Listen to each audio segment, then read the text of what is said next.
Sobor संसार दुसरे आश्चे नांगोआ होसले आमचे दोगोया येता कोशी जाऊन वेता गोयचे गोरे सुख दोगोग पावता गोयच्या लोकाचो मोगताका मेवता या खोऱ्या मोगान तान मोग निवता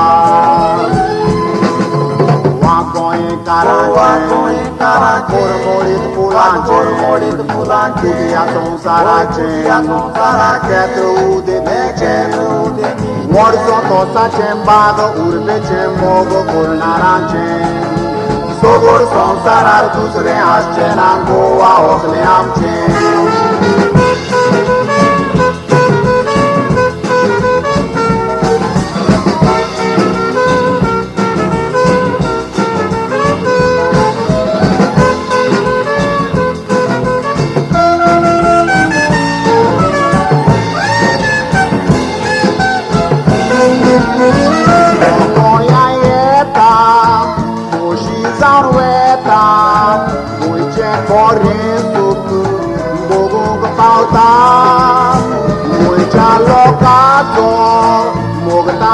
Melta ya korya mogan dan bugnyuta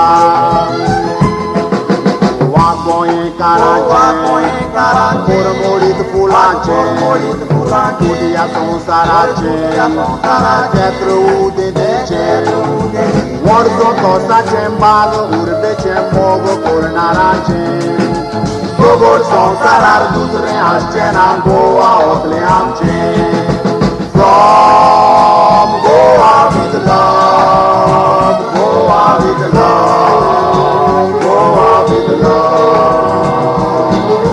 From Goa with love, Goa with love, Goa with love.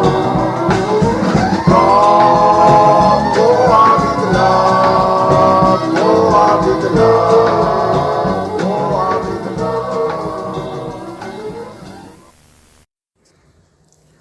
Fun, what a concept.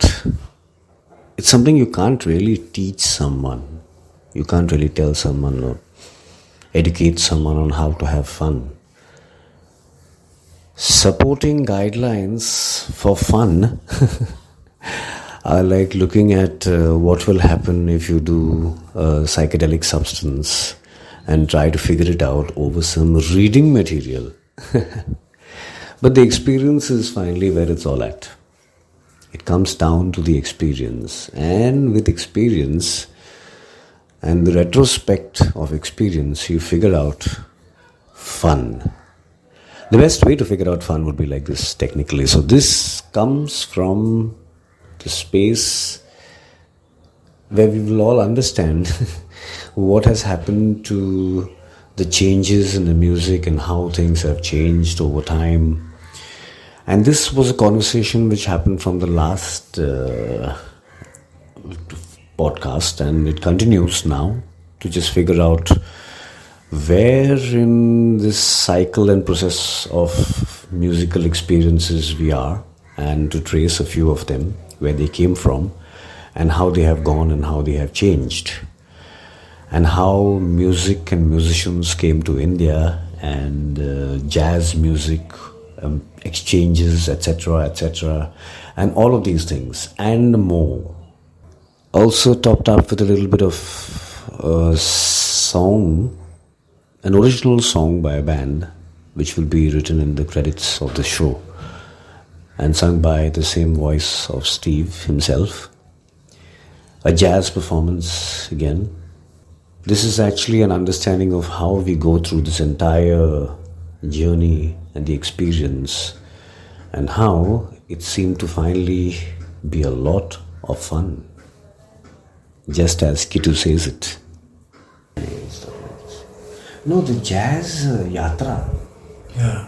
What is this all about? This is guys, aficionados, people who supposedly love jazz, getting together and forming an organization called Jazz India. Okay. One of the guys is a chap called Niranjan Zaveri. Okay. I don't know if he was the president or the treasurer, probably, because the treasurer owes all the money. Oh, yeah. He's the guy who runs the shows.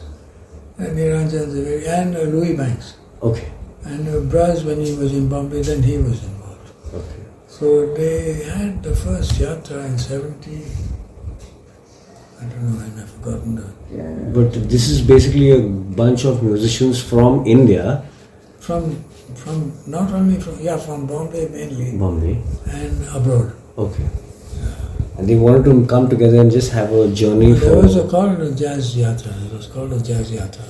Okay. Jazz yatra was only foreign bands. Foreign bands also, and Jazz And India. they were a feature one in Jazz Indian band. So Jazz Yatra was actually an international concept, and then Portugal it started with something. No. And it was Bombay, full Bombay thing. Jazz Yatra began in Bombay. Bombay.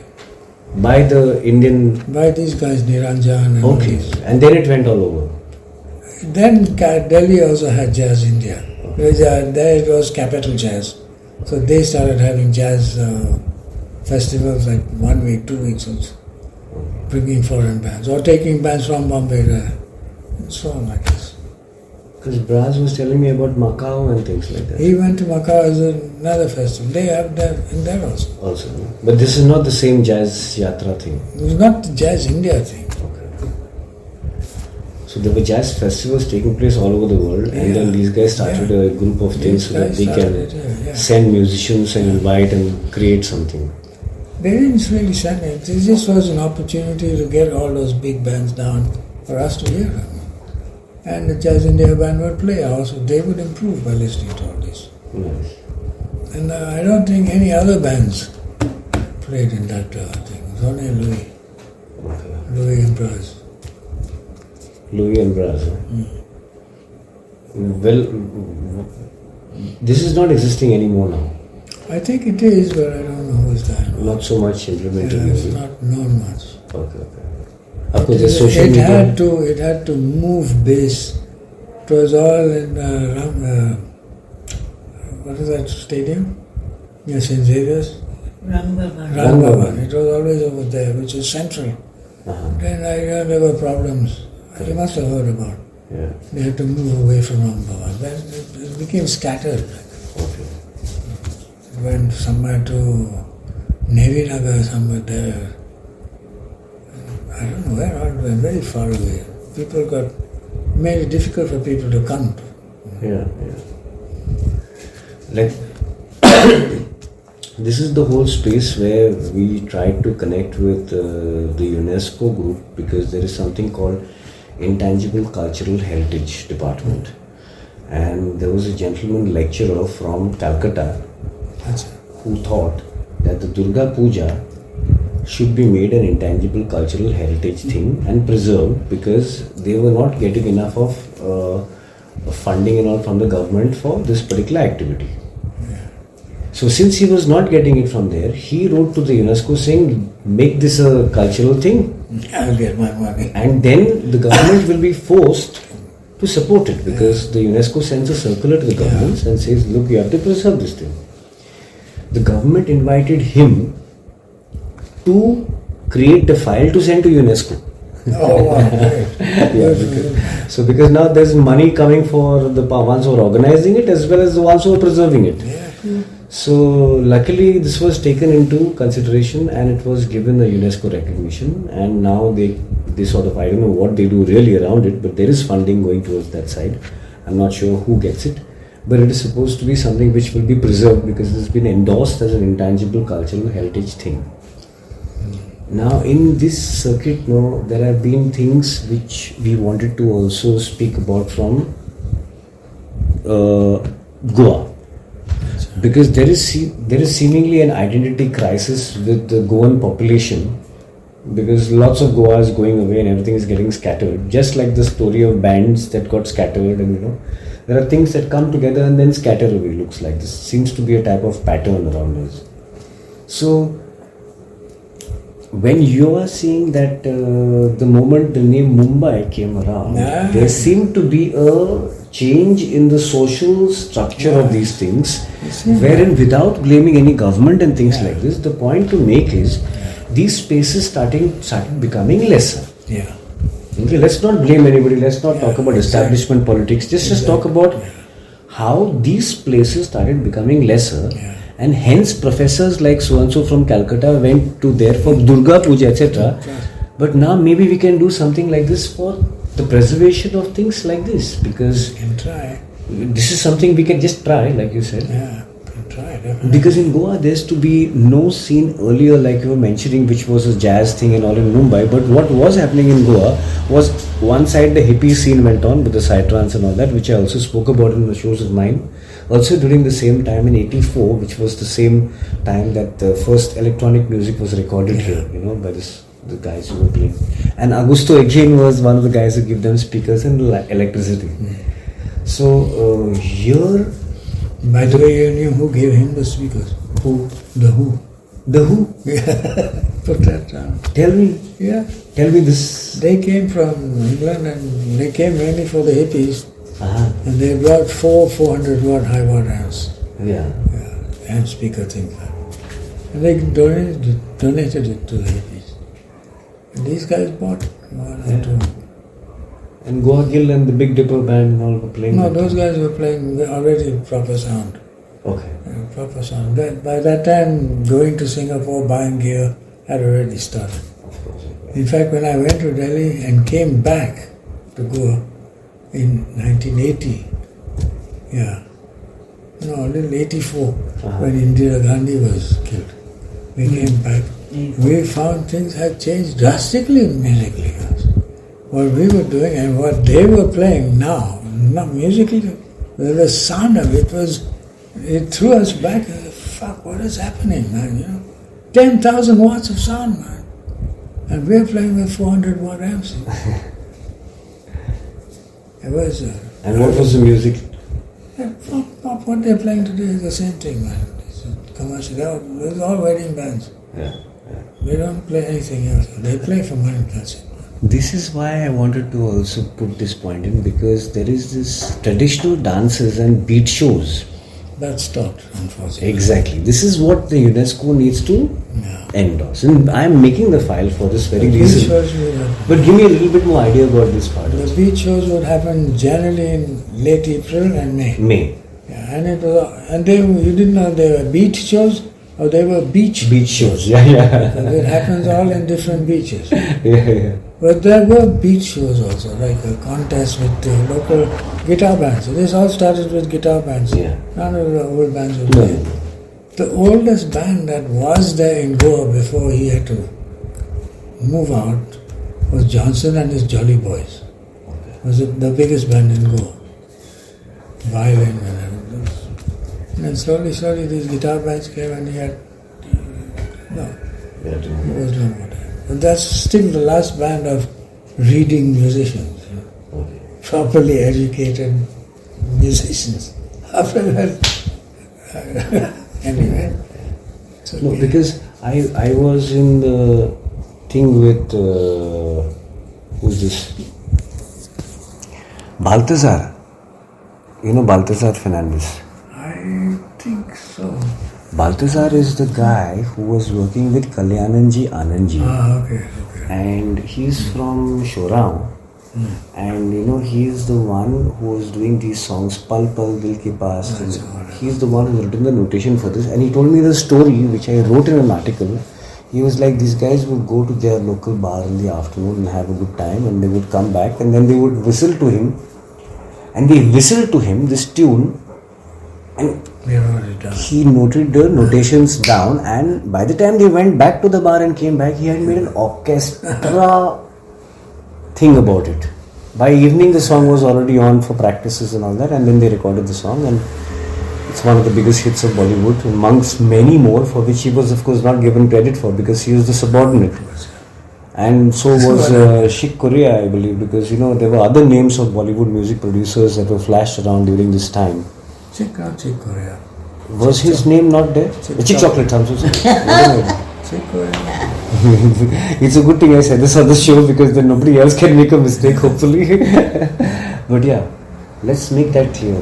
Chick Corea is a Latin type jazz pianist in New York. okay. Very big. One of the biggest pianists in the world. I mean, everybody. And Chick Chocolate is the Chick Chocolate is her dad. father of. Okay. We just get this right first. The names There right. was something I missed out. Is it on? Yeah, it's on. Wait. There was something I missed out earlier with the rock and roll scene. There were bands called the Trojans and the Viscounts and there's one other. And the Trojans became very popular, and when they broke up, their main singer went to England and did two world hit songs, like Kung Fu Fighting and another one. And his name was Biddu Appaiah. He was from the Trojans. He went to England and made that hit. So originally a Mumbai. Mumbaikar. Cliff Richard was a Mumbaikar. Tell me more about Cliff Richard being a Mumbaikar. Many people don't know about his part. I think he's from Nasik. I don't know where he was living in Nasik. India. I think he was from Nasik. Wherever, but I know he was in school, at Christchurch School in Baikala, where I was staying from about 100 yards away. He was in school there. Engelbert Humperdinck was from here. By the way, just passed away. He just passed Yes, away. I heard about 2-3 that. days ago. But then wait a minute, they are supposed to be British nationals. They're Anglo-Indians, man. Anglo-Indians. Okay, Yeah. now explain the Anglo-Indian context to us. Yeah. So tell us what is Anglo-Indian now. Anglo-Indians This is a chance. The mix. No, The mix. the English people came. No, it's supposed to be a free for all. The East India Company came, all those big time English guys.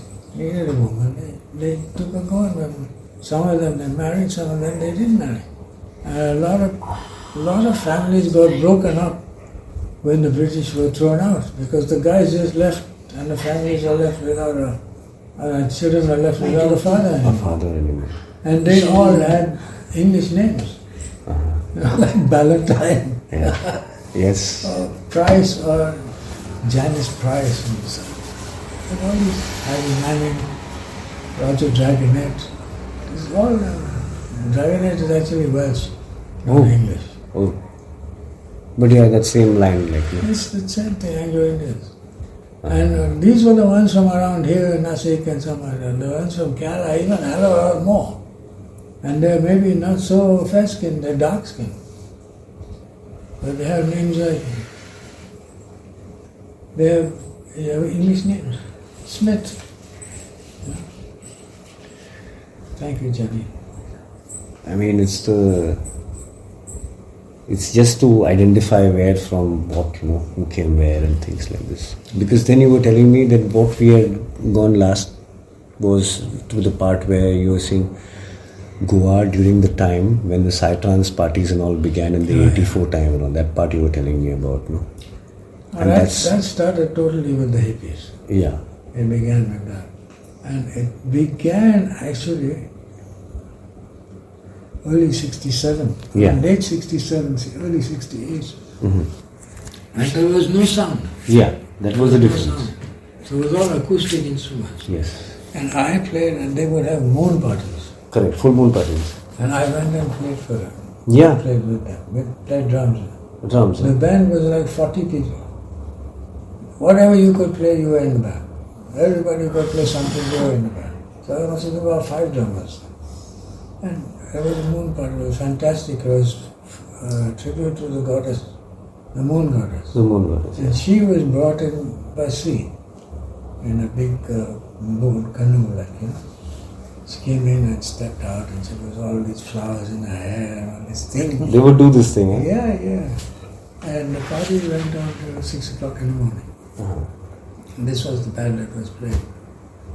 And were love, peace, happiness, the what? Total hippie scene. The best thing that could ever have happened is that.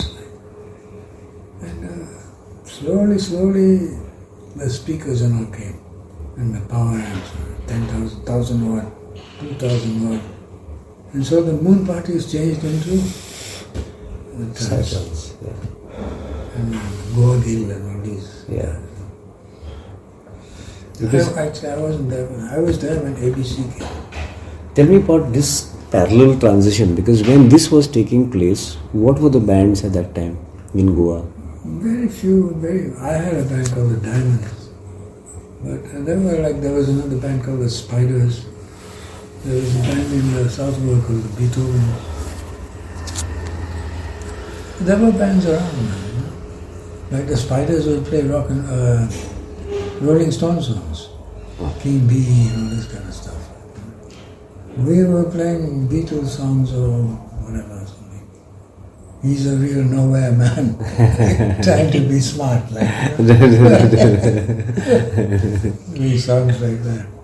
And so on, and once in a while, like I said, the Fifth Dimension will come down and play. And then we deal that. And later I joined Remo, and the Bondage came first time to Goa and blew everybody's mind out. You know. First time I heard music which is not to dance to, just that to listen. They were not used to this. They're not used to just sitting and listening. When the music is playing, they want to dance. Which is a change from today. They don't want to dance. Yeah. It's funny, man. Well, it's a journey that a musician would know best. You could play any music and they would dance to. Now you have to play the songs that they know. No. If you play anything else, they don't know which foot to start with. Anything else. But then I was just wondering, that means for a long time, the bands from India were into covers. Yeah, they were always into covers. They were Very few playing bands popular were- songs, basically. Yeah, whatever would make them money, it was a career. Yeah. Our parents didn't want you to do this. And you have to play the popular songs. Yeah. The crowd comes in. The If we get Savages, a crowd, the rest of the school. the Savages did make well. an album. There's a band in Bombay called the Savages. They did make an album. They made a couple, I think. So Waterfront and these bands also played. Waterfront were doing their own material from the wood cool.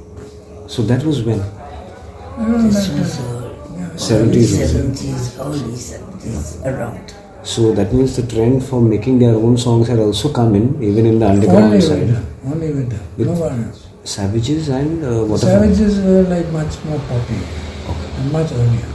The Waterfront were heavy. Okay. I mean, if you listen to Roger songs, you'll realize this is heavy stuff. It's not just With Derek Julian. these guys. They're odd time signatures, you know. Okay. This is really good stuff. Very nice. Kitu. So but Goa itself had very rubbishy bands, and an old wedding band business had Yeah. started. That became the commercial thing. Although it was the whole playing popular music only, but it came to a commercial point too much. Like it starts always like that. Even the psytrance scene has become like that only. It's just taking over Yeah, I guess commercially. so. Nobody is playing, except there's one guy I know who's playing stuff to listen completely. What is maybe Elvis to an extent? Yeah. But AJ, his stuff. Arjun. Elvis, this whole thing came about because when the hippies came, they all brought guitars and things like that, and then you start playing. Yeah. Somebody has a drum set, another guy has a bass guitar, and they start playing. What shall we play? Okay, we'll play Hoochie Coochie, but I don't know this song. What about, let's play one chord. That's the whole thing. Jam. Then people like Attila started. This whole one chord thing can be heavy. and Yeah, it it has to get across. has It can. to gel. If it can be fantastic and it can be rubbish. But that's like going What I back to know is that what goes back to the Indian side of one-line music is becoming like that only then. These guys are going back to the one called... Indian music had form. In fact, it had too much of form. Yeah, too much. This had no form. You didn't know how it was going to start, and you definitely didn't know how to end the song. But it was good. The band, the musicians would figure it. That was a good thing. It happened. It was a type of improvisation also, no? It was good for Goa. We haven't yet got around to it. Yeah. They're still after these wedding bands and things like this, which is... Yeah. And it's getting worse and worse, man. I mean, we were there, they were playing birdie dance. These 40-year-old women and 60-year-old men doing the birdie dance. It looks so ridiculous. And this seems to be a traditional song by the band since the 70s, 80s for all the weddings and all that. So we've all become used to this. Yeah. And all the aunties most definitely remember this. And another thing that also would happen is that there was not much money in the dances. But there were always about 4 bands, if not 5, playing at a dance. One dance, 4 bands. Yeah. They had their own gear. Yeah. Imagine the amount of gear that would be there because they're competing. Right? If you're louder, the syndicate were the loudest band and they were the most popular. Yeah. And they had fantastic sound, really. But they would all be playing and they would all be playing the same songs. Yeah. Also, why? Because they come from different villages and those villages have weddings and they want to play for the weddings. And that's where the money is, not at the dance. Yeah. The dance they will play free like an ad. Yeah. When we came along, we were the only people who were charging. But we were not playing anything that these people could dance to. Our stuff was completely heavy. What songs like? You heard of a band called Level 42? Yeah. And we're doing that kind of stuff. Level 42. Every Sting. Sting and stuff. Yeah. Police. Police, this. We used to play at a Royal Hotel. The entrance was $10 to come up. And the steps you had to go up $10. We'd be setting up our sound. We had about 1,000 watts, 1,500 watts of sound. On the terrace. On the terrace. And at about 6:30 we'd be set. At about 7 o'clock we could see freaks from Bagator. They're coming to this gig. You can see them all coming, walking around just before the band starts. As we packed with freaks. We're on the beach facing the sea. Yeah. So we don't disturb. We don't disturb the people. And loud. Of course, those were not days of complaints because everybody loved to have someone over. But everybody loved it. Yeah. That has been another major mindset shift. I tell you another thing, that they loved it. I mean it in a different sense. Once when I came back to Goa after a long time, we were in Kandoli and we had to come to a party, friend's party in Colombo. And that guy, what was it, Keith? Not Keith. Topiwala. He had this Royal Enfield bike with a bicycle. Bicycle. So he told us, I'll take taxi on the bike. You guys, you're going walking down the beach. I wanted to walk down the beach. He said, but be careful, Goa is not the same. There are people who get mugged on that walk. Be careful. And I said, no, Goa is not like that. And I've been here, right? And we were walking down, it's dark. When was this now? My God, 77. 77, huh? Late 70s. Yeah. We were walking down there, they bring all their boats up on the sand.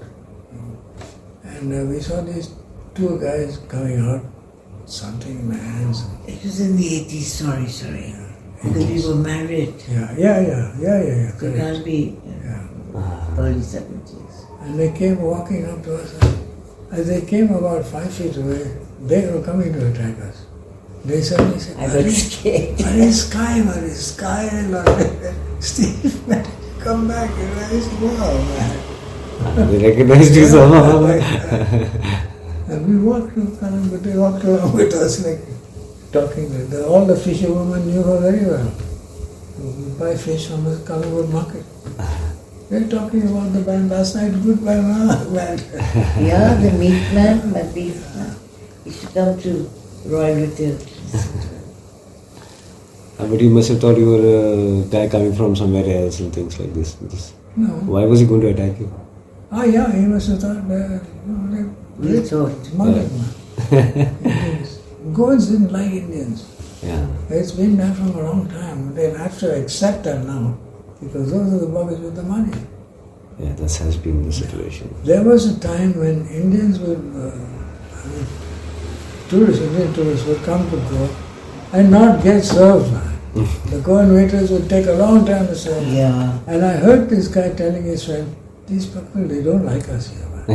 Yeah. Maybe we should go. I heard this. Yeah, The yeah. Goans didn't like them at all. Everything they did, they didn't like. There used to be a bus that used to come from Kerala, all men.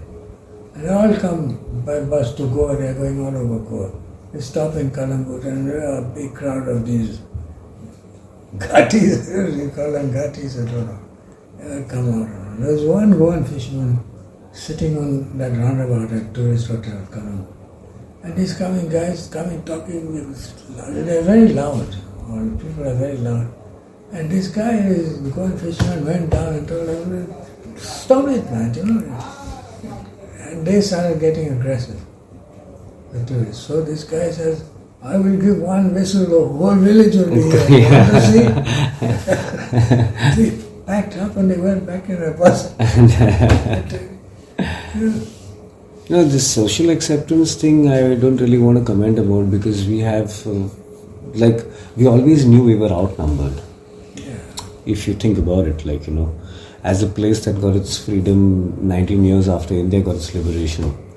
And there was no other way out except to accept what was being given to us, just like the Portuguese came and they just accept that, now accept everything else now. So in that frame, without going into any sort of regret point or something of that sort, we try to do our best. Because right now, if you see, think about it, Steve, when we started off the Goa party scene, and Goa taught the whole of India how to party. Yeah. And now the scene got taken from Goa, not taken away, but moved from Goa to the mountains. Now they're having parties in the mountains. Now they're having parties in Pushkar this year. When did this party scene happen? When Goa got big sound. That's when this trance thing. This was a party. Yeah. Every so often there was parties. And these parties were run by drug lords who would be having their own party in a house there on the side. Yeah. And they're having this party for the people. And all kinds of pump up the volume and all these kind of songs. Smoking, acid, all sorts. I mean, there were all kinds of funny stories about the police coming to a flea market and they had a report that they were selling brown sugar. Well, At the flea market. yeah, so they came brown, brown. They went and busted German bakery because they had brown bread. It's true. This is true. Then they heard that they were acid. They didn't know what the hell acid was. They came looking for the acid. They're standing in front of a big, like a bucket sort of thing, with a star on top. And they still don't know that is where it is. They're asking everybody around where it is. And we've all learned from these ways. Looks like it's coming. We've come a long way. The hippies changed a lot of things. But this time then at this time when 90s happened and the trance scene grew into some other thing else. Now it's Then there was the band scene also going on in Goa, and this was the time when the beat shows and the died. traditional bands started going out. Yeah, they died. They used to have a night of babes, night of goats. Yeah. One night we went and asked the band, how was the night? He's saying, this was not night of babes, this was night of babas.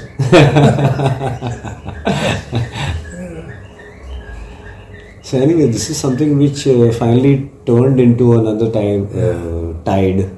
Yeah, but the dancing, the wedding dances are still there. Yeah. People still go there. Yeah. And interesting happened also. Suddenly, you had to wear a suit. You couldn't go like how before. Yeah. And why did this happen? Because the tourists don't have suits. Suits. They can't come. Yes.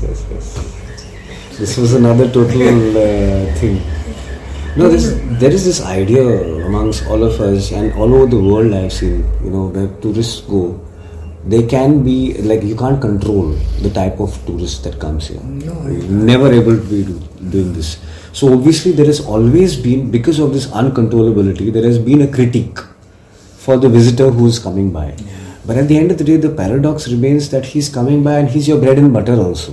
That's the trouble. So this is where you have to be able to try to infuse something maybe inside that you can at least elevate his mindset, maybe. Because this is what we found out at the first show I did, Steve, where we found out that according to academicians, a Goa party is supposed to be a spiritual thing. Yeah, this is what I said on the first show. I said, the moment I tell anybody that it's a spiritual thing, we'll all laugh. Like, we're having a good one on this one. This thing probably started again with the hippies who got into yoga and into Indian music.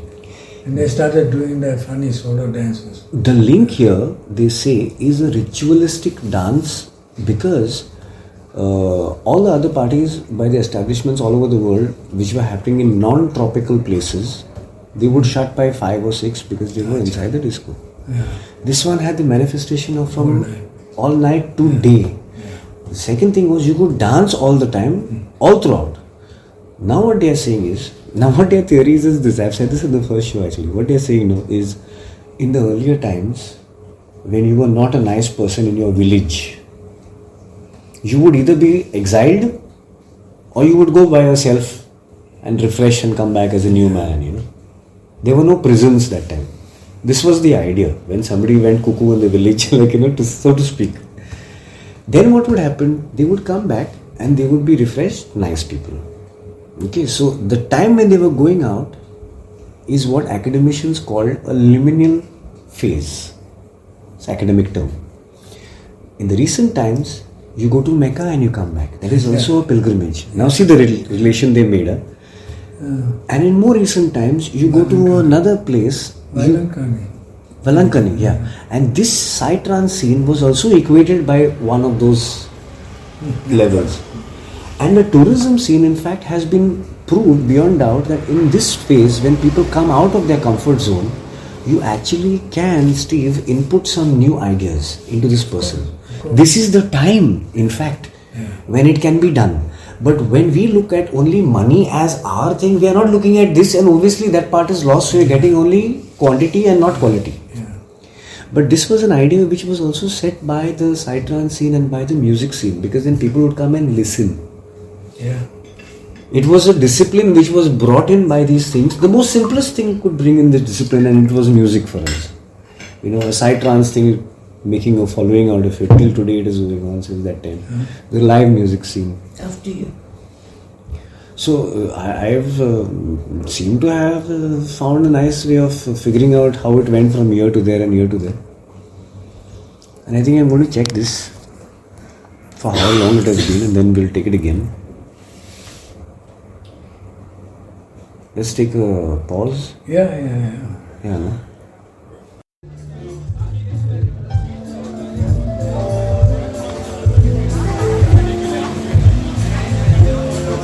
I've been run down. I've been used.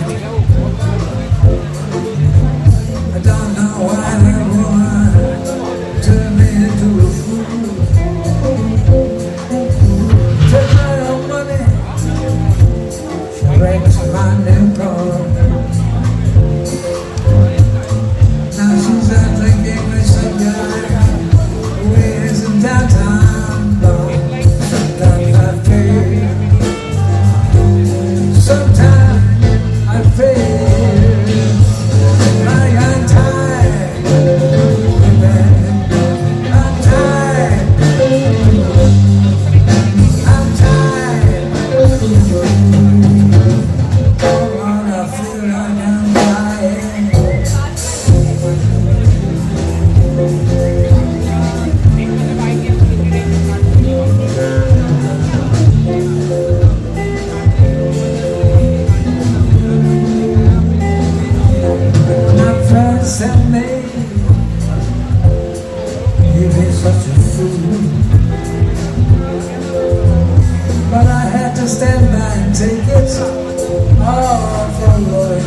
Sometimes I feel like I'm dying.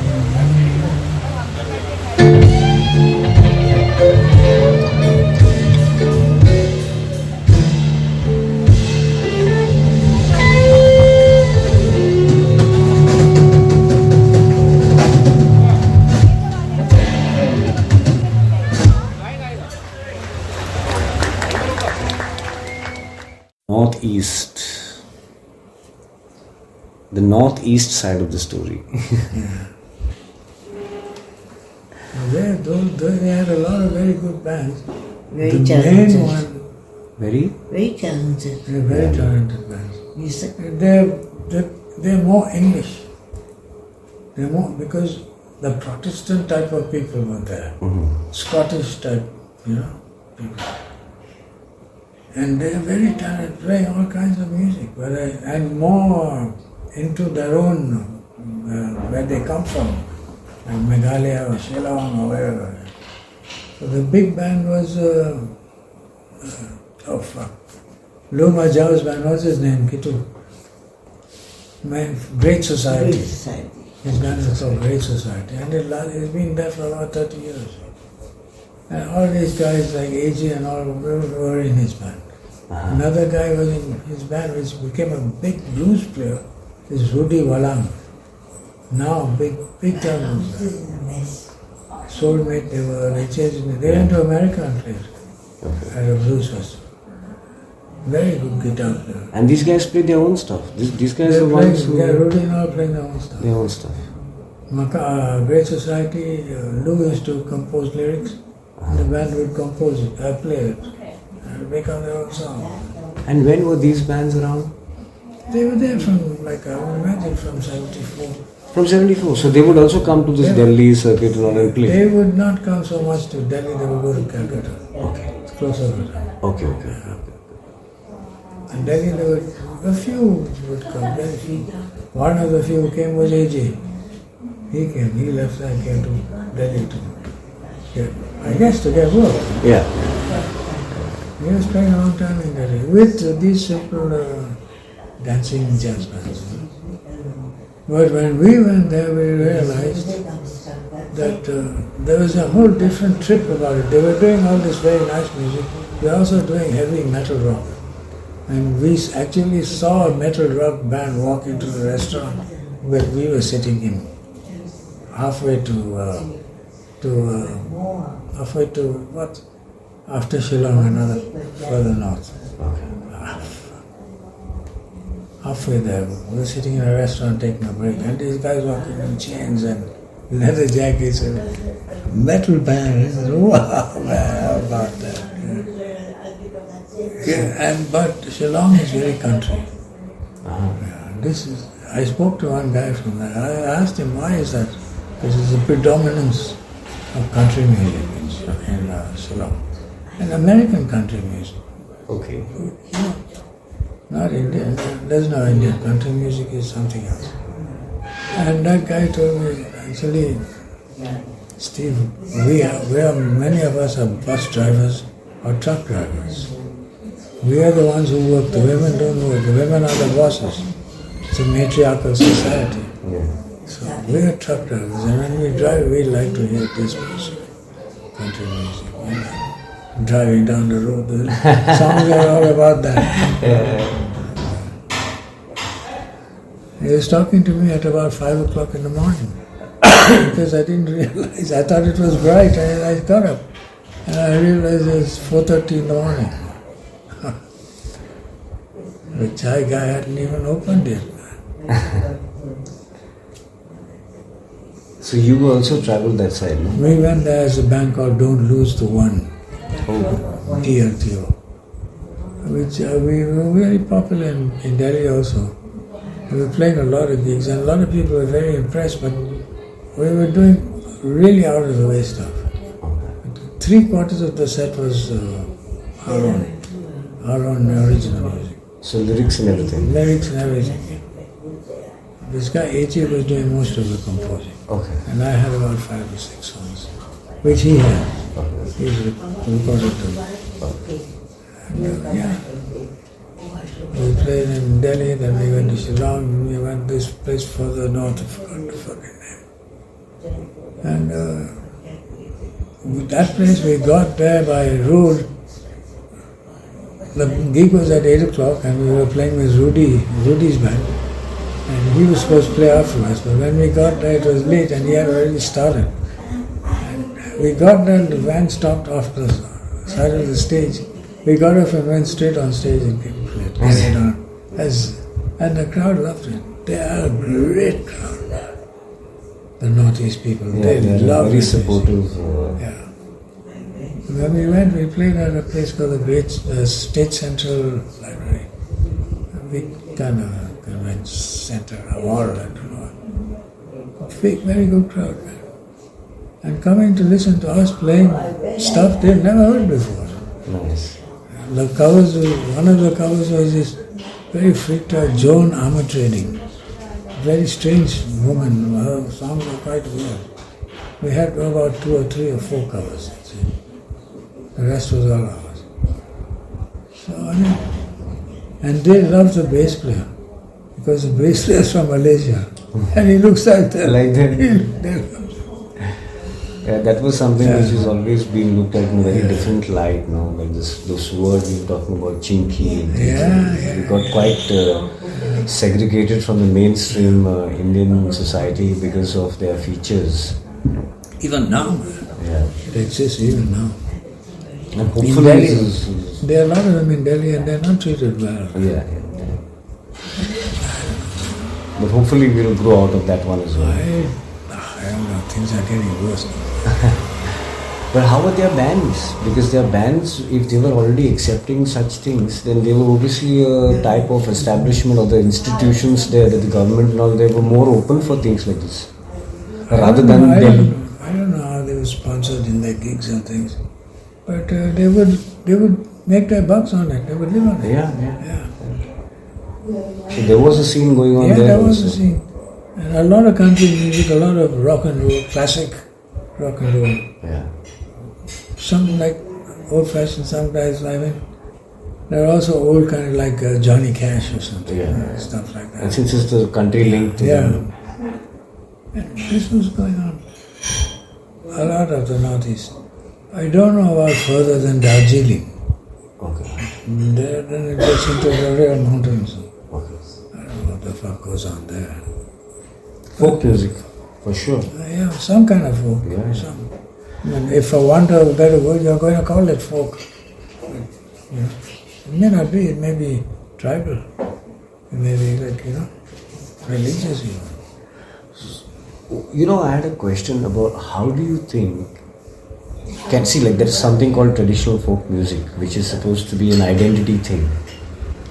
Now, in this world where there is very less of an identity thing anyways, if you want to pass this on to your children and make them know about it, there are ways of doing it now. I don't know if there are.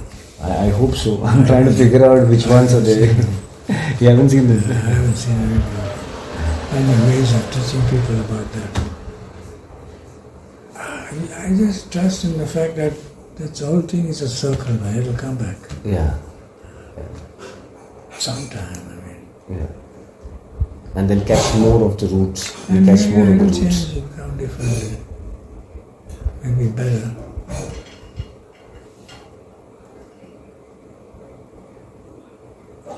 Because I think you have a very good thing going on with this. The only difference I find is that nowadays bands are not playing to be listened to. They're playing to entertain. Yeah. That's okay. I mean, fair enough. You can do it. You need to do that also, but you don't need to do that to the exclusion of all that stuff. Yeah. Or what else will be creative? Yeah, whatever else. You do something else also. Yeah. Slip it in there. There was a very interesting thing that used to happen in England, which never happened in India, which would have been here. But the point is, we didn't have 45s. Spotify? 45s. Those records, 45s. The smaller ones. Yeah. So in England, they would do this. They would have these bands play their own Music. best song. And there's a crowd. And the crowd would measure the decibel of the crowd, how much they liked the bands. And the band that they really liked, then those guys would graduate to being on a label and cutting out 45. Oh. And in the beginning, it may not be the first band, the same band doing the A and the B side. Maybe there's another band playing B side. On the cassette. Yeah. On that 45. On the other side of the banana. So if that had happened here, that would have promoted, original music much more. It never happened here. Recording just never took off in India till much, much later. Now, of course, it's for flying. It's really. Now also the social media has taken over, so the likes and all are happening in a different format. Those are, you can't have that. Yeah, I mean, somehow this charm is being lost with some talent shows and too much of judgmentalism on musical abilities. But just generally, Bombay was very advanced musically. Bombay, yeah? Goa is very far behind. At least live music. But now in these days, in these times? I mean, forget about live music, talent shows, man. The kids singing. Wow, man. We were judges at some one or two of us. And then we were judges in Goa. Oh, God, it was so bad. Yeah, that's actually how you check out, really, actually. That's how you can make out what is where. Yeah, but there's a lot of talent in Bombay, that's for sure. The amount of people living there should be. A lot of talent, but no place to play, man. Yeah. They should be coming down this side. I used to judge a lot of talent contests. They used to come and ask me, finally, I used to go. I mean, I don't know who the other two judges are. Once, at the end of the contest, we put our mark whatever. The one who was horrible was getting it. They gave like good mark. For me, she was, she's young also. She was in June and, it was like that. She got first. So then, from that time I said, now they call me, I want to know who the other two judges are. Yeah. It's not fair, no? Yeah. Have you ever been judged by anybody at a talent contest for a band or something? No, when I sang on that picture. The small one. Yeah. No, but later as a professional, then once it was that age, then it's beyond that, no? But a lot of talent in Bombay. Yeah, that is definitely so. I guess in other places too, but the difference. Unfortunately, it's got stuck now. There are no places to play in Bombay. I don't know why really. See, we've been out of Bombay for years. Yeah, but there are lots of places. No. Now I don't know. Now there's only Blue Bop and I think 2 or 3 others, that's all. See, we don't know. Oh, you can see the ads when they come. Really, but there are so many here. I hope. The thing is, as long as the scene goes on there, it's nice, because Elvis and all getting gigs and things like this also then shows you all getting gigs there and all. Then you figure out, okay, something is going on there, That's how you end up knowing something is going on there also. Otherwise, how will you know? But how has it been for you? You have anything more to add? Any stories from your side? You'll have millions of stories. Anything you want to mention about some point of philosophy you've thought of for many years? Well, I'm just happy I went through both the rock scene and the jazz scene. Rock and roll. And the pop scene also.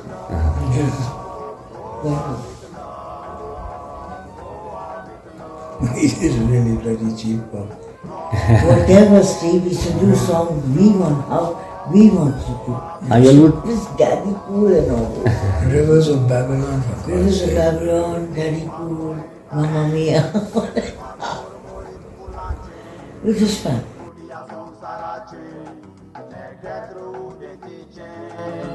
Morso tosta chembago ulbe chembogo kurnarache Sobor son sarar dusre ashchen angoa osre amchen Togoya eta Koshi sanweta Uche kore suku Bogo pauta Ucha lokato Bogotaka meota Ya korea mogan Tan bugniuta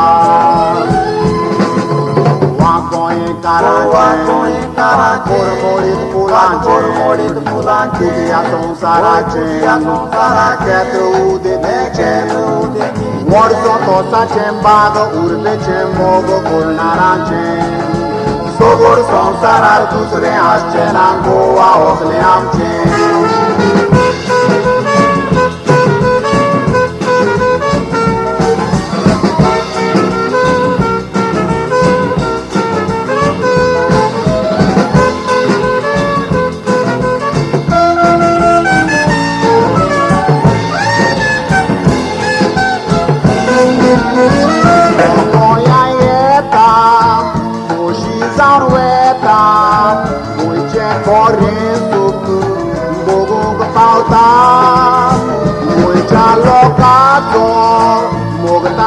Melta ya korea mogan dan bugniuta